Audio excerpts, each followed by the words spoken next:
남편과는 대학과 CC였습니다. 남편과 같은 과 동기로 만나게 되었고, 긴 연애 후에 결혼을 하게 되었어요. 결혼을 하고 난 후에도 순탄하지는 않았습니다. 오로지 저는 남편만을 보고 결혼을 결심한 것이었어요. 남편의 집은 홀어머니의 장남인 남편과 2명의 여동생들이 있었어요. 시댁의 모든 행사는 제 책임이었죠. 결혼을 하고 나서 시모는 말 그대로 시집살이를 시작하셨어요. 저도 일을 하고 있는 상황이었는데 그런 건 전혀 상관없이 매주 방문 강요, 행사 강요 등 모든 것들을 강요하기 시작하셨죠. 결혼하고 처음 맞는 시아버지 기일에도 시모는 저를 무지막지하게 부려먹었습니다. 야, 너는 하나밖에 없는 며느리라는 게 우습니? 전날부터 와서 준비를 해야지. 당일에 와가지고 허겁지겁 음식하는 꼴이라곤. 에휴. 어디 옛날 같아서 봐라. 욕 처먹고도 남았을 일인데 내가 이렇게 마음이 넓어서 다 이해하는 거다. 솔직히 요즘 세상에 나처럼 대인배 시모가 어디 있니? 어머님, 저도 일하고 있어요. 일하는 상황인데 낮에 와서 이렇게 음식하는 것도 쉽지 않아요. 눈치도 보이고요. 좀 이해를 더 해주세요. 제가 전날까지 와서 음식 준비하길 원하시면 저 일 그만두고 남편 혼자 벌라고 할게요. 근데 그렇게 하시면 생활이나 하실 수 있으시겠어요? 그나마 제가 같이 버니까 이렇게라도 살 수 있는 거지. 어머님 드리는 생활비도 그전에는 이 정도 챙기지 못했잖아요.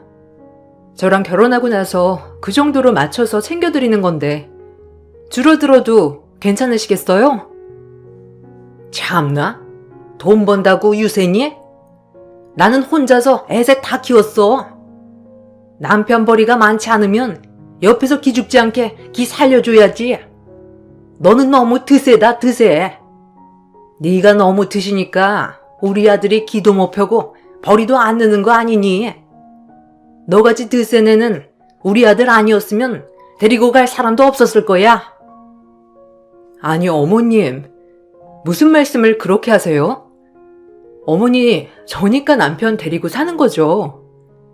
솔직히 어머님도 다 아시는 사실 아니세요? 계속 그렇게 말씀하시면 제가 너무 서운하죠. 누가 봐도 아닌 소리를 어머님이 하시니까 정말 서운하네요. 그러니 앞으로는 그렇게 말씀하시지 마세요. 아이고, 내가 다 늙어가지고 며느리한테 별소리를 다 듣는다. 내가 수찬 아빠 뒤따라갔어야 이 꼴을 안 봤을 텐데 이제 죽을 때가 다 되었나? 며느리한테까지 이런 개무시를 당하고 너 내가 남편 없다고 해서 무시하는 거니? 시어머님은 만날 때면 항상 어처구니 없는 말을 서슴없이 했습니다. 그렇다고 해서 제가 가만히 듣고만 있는 성격은 아니었지만 기분이 나빴죠. 남편은 시댁에서는 아무런 힘도 쓰지 못했어요. 시모와 동생들의 압박에 제대로 기도 못 펴고 살았었습니다. 이렇게 시모나 시동생들이 저에게 막말을 퍼부어도 그 사이에서 제대로 중재도 해주지 못했어요. 그럴 때마다 저는 남편과도 항상 크게 다투곤 했습니다. 아니 당신 그래도 좀 너무한 거 아니야? 시댁 식구들이 솔직히 다 나한테 너무한 거 같은데 당신은 어떻게 중간에서 중재 한 번을 안 하고 그렇게 있어? 무슨 남일 보듯이 아무렇지 않게 행동하는 게 어디 있어? 나 진짜 너무 서운해. 적어도 그 앞에서 내 편은 들어줘야 맞는 거 아니겠어? 나는 당신만 믿고 이렇게 시댁 행사 다 참석하는데 당신은 나 몰라라 하잖아. 그럼 어떡해? 내가 당신 편 들면 식구들이 당신한테 더 못되게 굴 텐데 그냥 차라리 내가 가만히 있는 게 나아. 결혼할 때도 그랬잖아. 내가 당신 말만 듣는다고 오히려 엄마랑 동생들 당신한테만 뭐라고 그러고 그냥 한 귀로 듣고 흘리면 안 되겠어? 우리 집 가는 것도 이제 서서히 줄여볼게. 당신 고생하는 거 다 알고 있어. 근데 나도 내가 어떻게 해야 할지 모르고 당황스러워. 식구들이 솔직히 당신한테 막말할 때마다 뭐라고 해야 할지 막막하고 당황스럽다고. 아무리 말한다고 해도 내 말 듣는 사람도 없고 나도 중간에서 힘들어. 알았어. 당신이야 뭐.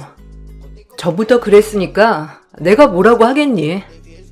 그럼 앞으로 내가 당신 식구들한테 하는 행동에 대해서 그냥 참견하지 말아줘. 나도 이제는 못 참겠어. 당신이랑 연애할 때부터 당신 식구들 말이라면 무작정 들었잖아. 그때도 내 편 제대로 들어주긴 할까 싶긴 했는데 역시나였어. 그렇지만 나도 그냥 당할 사람은 아니지.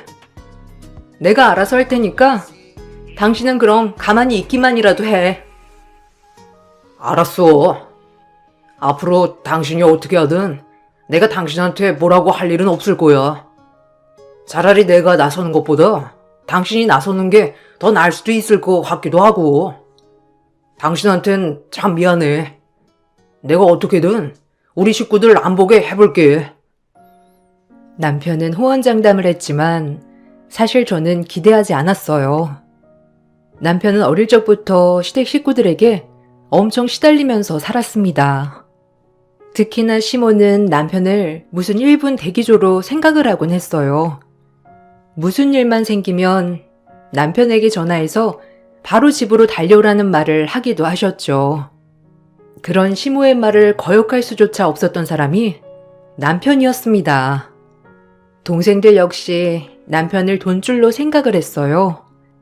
돈이 필요할 때면 항상 남편에게 연락을 해서 돈 좀 보내달라며 말을 했었죠.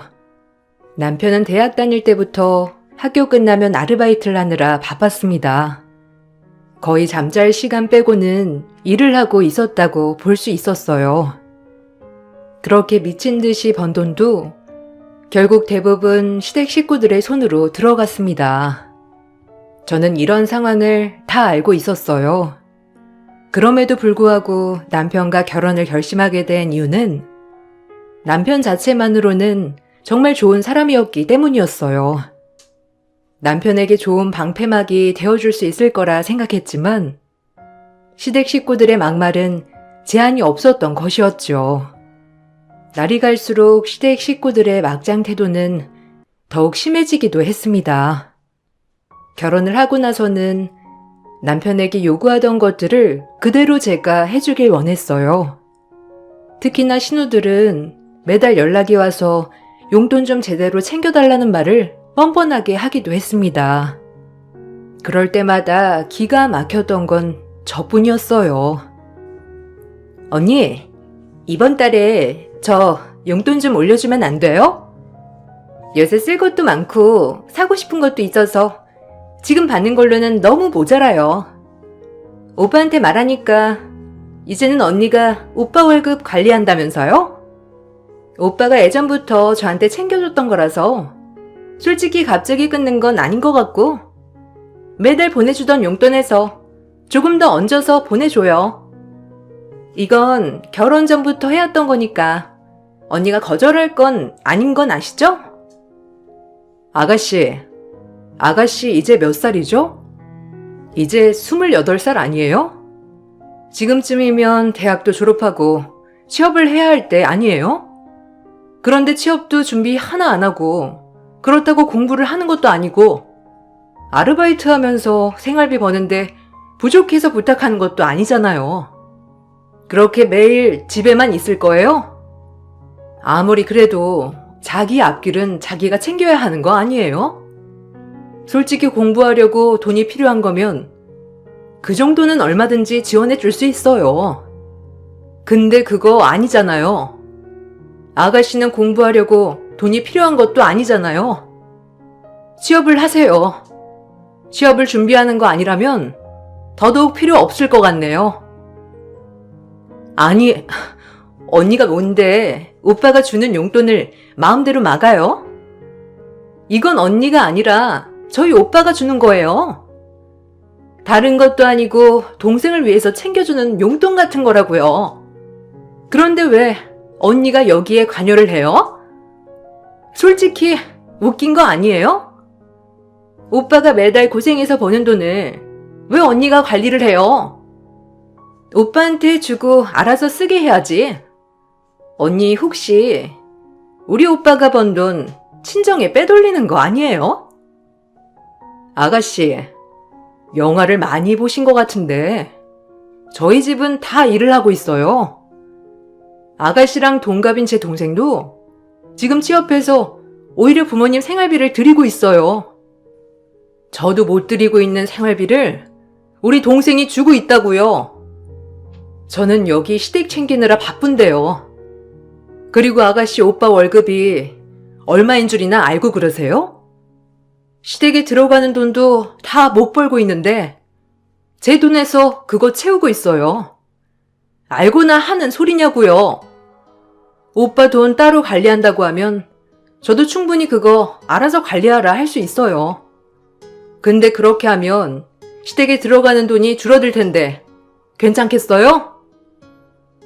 신우들은 정말 밑도 끝도 없이 용돈을 달라며 연락을 해왔던 적도 수십 번이었습니다.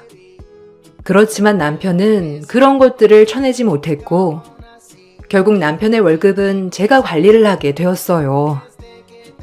그러다 보니 신우들에게 냉정하게 대할 수 있었던 것도 저였던 것이죠.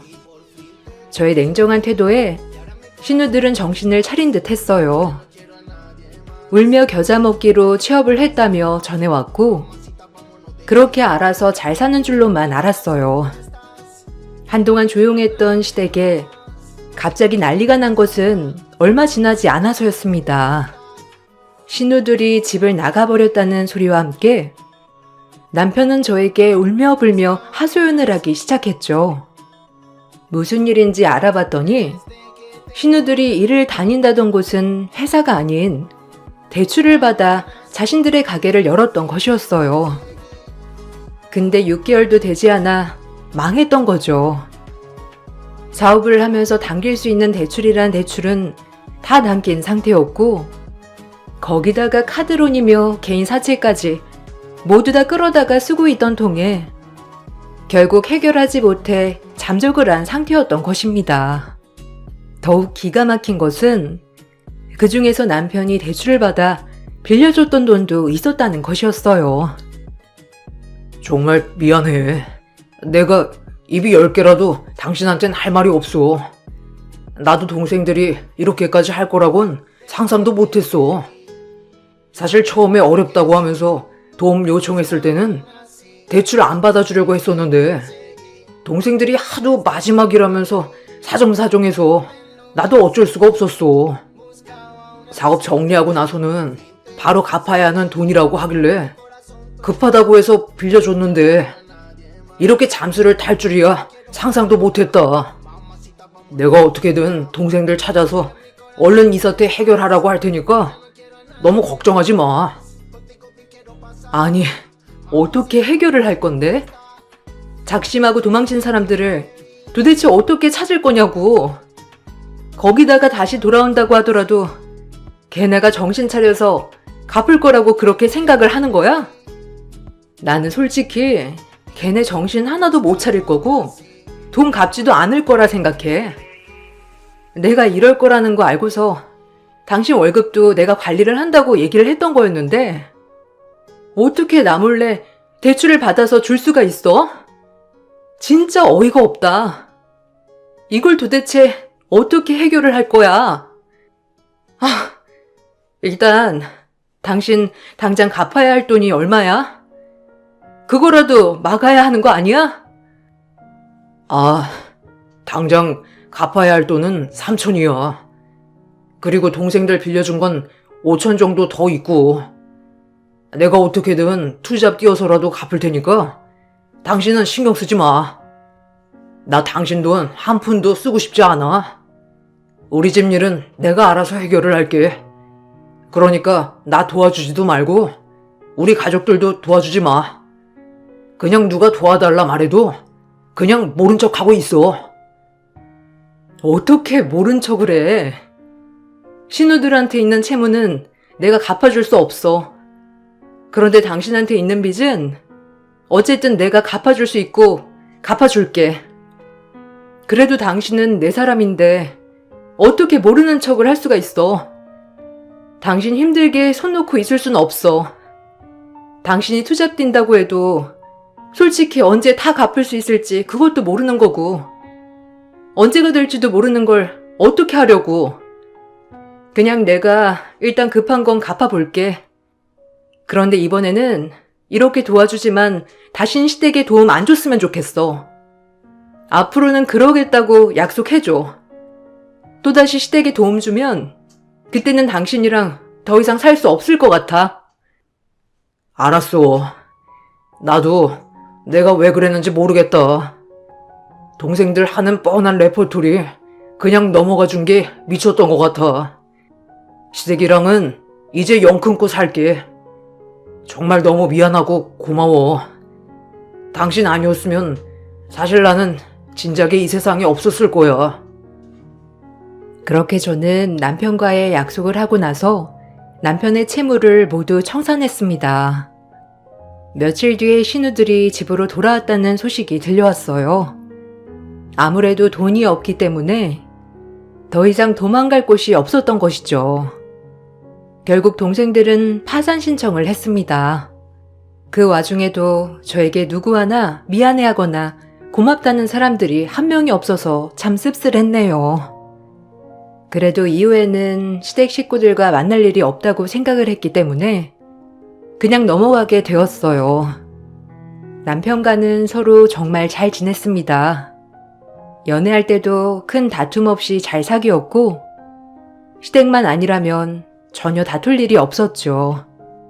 남편도 저를 위해 노력했고 저 역시 남편을 위해서 노력했습니다. 남편은 성실하고 착한 사람이었어요. 자신이 한 약속은 끝까지 어떻게든 지키는 사람이었습니다. 그런 남편과 헤어지게 된 이유는 아무리 연을 끊으려고 해도 끊을 수가 없었던 시댁 때문이었습니다. 신우들이 파산을 하고 시댁은 더욱 힘든 생활을 하게 되었어요. 신우들은 일용직을 전전했고 시모 역시 식당 설거지나 서빙을 하면서 생활을 했죠. 시모의 몸이 나빠지기 시작하면서 남편은 시댁을 더 이상 외면하지 못했습니다. 그러면서 저에게는 죄책감과 미안함이 쌓이게 되었던 것이었어요. 어느 날 남편은 저에게 이혼을 요구했습니다. 더 이상 시댁을 외면하지 못하겠다며 말을 했어요. 우리 이혼하자. 당신 내가 정말 사랑하는 사람이지만 난 지금 내 환경 뿌리치지 못하겠어. 당신도 들어서 알겠지만 엄마가 많이 아프셔. 동생들은 아직 정신도 못 차리고 살고 있고 나라도 엄마 곁에서 모시면서 살아야 할 것 같아. 당신한테 나랑 같이 가자는 말은 차마 못하겠어. 그리고 나도 당신이 나 때문에 우리 집에 얽히는 거 원치 않고 이제라도 당신과 헤어지는 게 맞는 것 같아. 당신한테는 정말 미안하고 고마운 마음뿐이야. 여보, 당신 뜻이 그러면 나는 뭐라 얘기를 해야 할지 모르겠어. 그래도 난 당신과 헤어지고 싶은 생각이 없어.